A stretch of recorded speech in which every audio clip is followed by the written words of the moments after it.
కడప జిల్లాలో ఇంటర్ విద్యార్థిని వైష్ణవిని దారుణంగా చంపేసిన ఘటన కలకలం రేపుతోంది. వైష్ణవి గీతం కాలేజీలో ఇంటర్ సెకండ్ ఇయర్ చదువుతోంది. ఇంట్లో గండికోటకి వెళ్ళొస్తాను ఫ్రెండ్స్తో పాటు అని చెప్పి బయలుదేరిన వైష్ణవి సాయంత్రం ఎంతసేపు అయినా తిరిగి రాలేదు. కుటుంబ సభ్యులు ఆందోళనకు గురయ్యారు. వెంటనే పోలీసులకు సమాచారం ఇచ్చారు. ముందు చుట్టుపక్కలంతా వెతికారు, ఫ్రెండ్స్ని ఆరా తీశారు. ఫ్రెండ్స్ ఇచ్చిన సమాచారం, ఈరోజు వైష్ణవిని మేము కలవలేదు, వైష్ణవి మాతో గండికోటకు రాలేదు, వైష్ణవి అసలు మాతో ఈరోజు మాట్లాడనే లేదు అని ఫ్రెండ్స్ సమాచారం ఇచ్చారు. చుట్టుపక్కల వెతికినా ఎక్కడా కనిపించలేదు వైష్ణవి. వెంటనే పోలీసులకు సమాచారం ఇచ్చారు. పోలీసుల దగ్గరికి వెళ్ళి కేసు నమోదు చేశారు.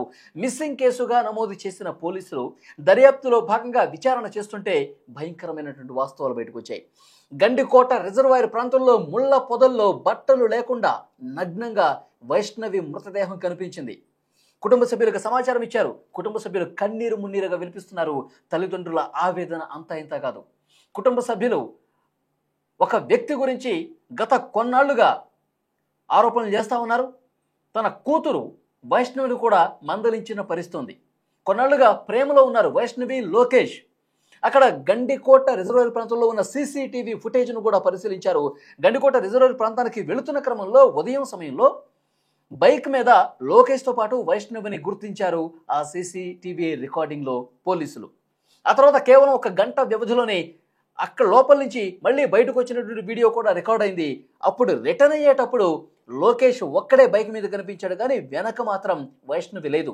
మరి ఈ గంట సమయం ఏం జరిగింది? గంట పాటు వాళ్ళ మధ్య ఎలాంటి డిస్కషన్స్ జరిగాయి? పోలీసులు దీని మీద ఇప్పటికే లోకేష్ని అదుపులోకి తీసుకుని విచారిస్తున్నారు. వైష్ణవిని దారుణంగా ఎందుకు చంపావు? అసలు ఆ గంట సమయం ఏం జరిగింది? మీ మధ్య ఎలాంటి సంభాషణ జరిగింది? ఎలాంటి గొడవ జరిగింది? ఆమె బట్టలు లేకుండా ప్రస్తుతం ముళ్ళ పొదల్లో ఎందుకు పడేసావు అని చెప్పి చాలా సీరియస్గా అన్ని విషయాలు కూడా అడుగుతా ఉన్నారు, క్వశ్చన్ చేస్తూ ఉన్నారు లోకేష్ని పోలీస్ స్టేషన్లో కూర్చోబెట్టి.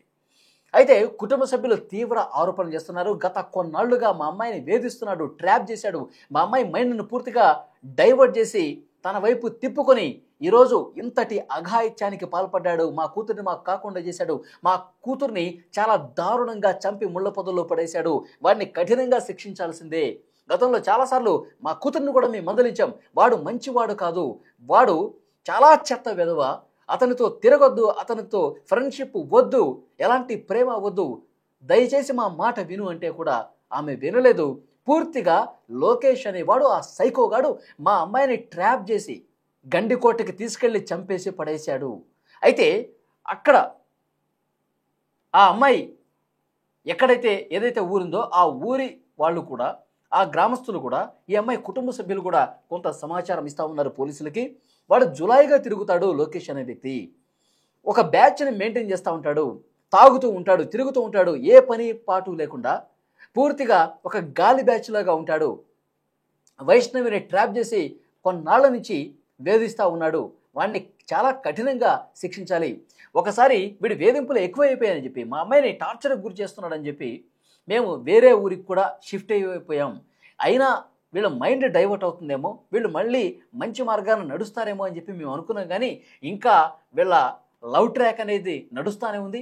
ఆ అమ్మాయి పూర్తిగా ఆ అమ్మాయిని తన వశపరుచుకున్నాడు, మైండ్ని డైవర్ట్ చేశాడు, ప్రలోభ పెట్టాడు, బెదిరించాడు. ఇవన్నీ చేసి మా అమ్మాయిని నానా రకాలుగా ఇబ్బంది పెట్టాడు.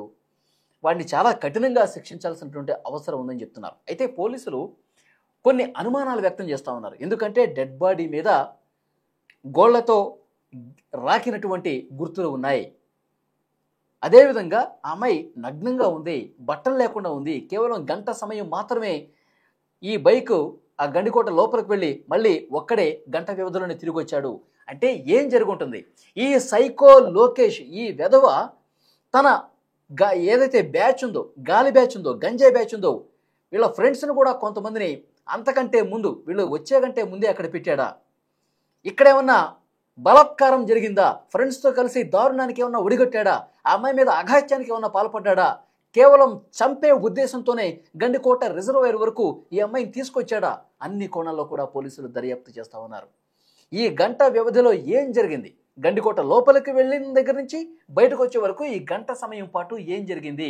ఈ లోకేష్ అనేవాడు ఏం చేశాడు? పూర్తి స్థాయిలో అన్ని వివరాలు కూడా బయటకు రావాల్సిందని చెప్తున్నారు.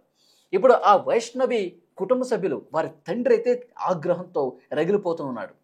తెలంగాణ హైదరాబాదులో ఎలాగైతే ఒక ఎన్కౌంటర్ చేశారో ఇలాంటి దుర్మార్గుల్ని, నీచకమైన కుత్తే లాంటి ఇలాంటి దుర్మార్గుల్ని ఎన్కౌంటర్ చేసి పడేసి చంపేశారో అదేవిధంగా ఇక్కడ కూడా చేయాల్సినటువంటి అవసరం ఉంది అని చెప్పి వారి తండ్రి మాట్లాడుతూ ఉన్నాడు. చాలా స్పష్టంగా, మీకు చేత కాకపోతే చెప్పండి, జైల్లో పెట్టి నెలలు సంవత్సరాలు కాలం గడపటం కాదు, మీకు చేత కాకపోతే వాడిని మాకు అప్పగించండి, నడి రోడ్డు మీద నరికి చంపేస్తాం, వాడిని నడి రోడ్డు మీద ఉరి తీస్తాం. మళ్ళీ ఎవరో కూడా ఏ ఒక్క ఆడపిల్ల జీవితాన్ని నాశనం చేయకుండా ఉండాలంటే, ఆడపిల్లలతో ఆడుకోకుండా ఉండాలంటే ఇలాంటి శిక్షలు వేయాల్సినటువంటి అవసరం ఉందని చెప్పి వారి తల్లిదండ్రులు కన్నీరు మున్నీరుగా విలపిస్తూ ఆగ్రహంతో రగిలిపోతూ మాట్లాడుతున్నటువంటి మాటలు. ఆ గ్రామంలో ఉన్నటువంటి ప్రజలు కూడా లోకేష్ గురించి సమాచారం ఇస్తా ఉన్నారు. వీడు తిరుగుబోతూ, తాగుబోతూ, పోరంబోకు ఇలాంటి వాళ్ళు అమ్మాయిల జీవితంతో ఆడుకుంటూ ఉన్నారు, చాలా కఠినంగా వ్యవహరించాలి. అసలు ఆ గంట సమయంలో గండికోట ప్రాంతంలో ఏం జరిగింది, లోపలికి తీసుకెళ్లి వీడు ఏం చేశాడు, ఈ మధ్య ఇక్కడ ఏం జరిగిందో కూడా వాస్తవాలు బయట పెట్టాలంటూ ఆ కుటుంబ సభ్యులే కాదు, గ్రామస్తులు కూడా పెద్ద ఎత్తున ఆందోళన చేస్తూ డిమాండ్ చేస్తున్న పరిస్థితుంది. వీడి గంజాయి బ్యాచ్ ఎవరైతే ఉన్నారో, గాలి బ్యాచ్ ఎవరైతే ఉన్నారో వాళ్ళందరూ కూడా మా అమ్మాయిని ఏమైనా బలాత్కారం చేశారా, దారుణంగా ప్రవర్తించారా, ఇంటర్మీడియట్ సెకండ్ ఇయర్ చదువుతోంది, ఆ అమ్మాయి చూడటానికి ఎంత బాగుంది చూడండి. మన ఇంట్లో కుటుంబ సభ్యులు ఈ విధంగా జరిగితే అసలు ఎవరైనా తట్టుకునే పరిస్థితి ఉందా?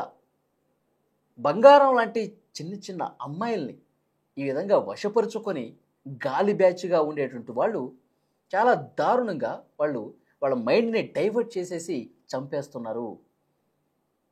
అమ్మాయిలు పూర్తిగా ఇలాంటి గాలి బ్యాచ్కి ట్రాప్లో పడిపోతున్నారు. అమ్మాయిలు ఒకసారి ఆలోచించాలి. తల్లిదండ్రులు మిమ్మల్ని కష్టపడి చదివిస్తూ ఉన్నారు. ఇప్పుడు ఇంటర్మీడియట్ సెకండ్ ఇయర్, ఈ అమ్మాయి ఇంటర్మీడియట్ సెకండ్ ఇయర్ చదువుతుంది, మంచిగా చదువుకుంటూ తల్లిదండ్రులకు ఎన్నో ఆశలు పెట్టుకుంటారు.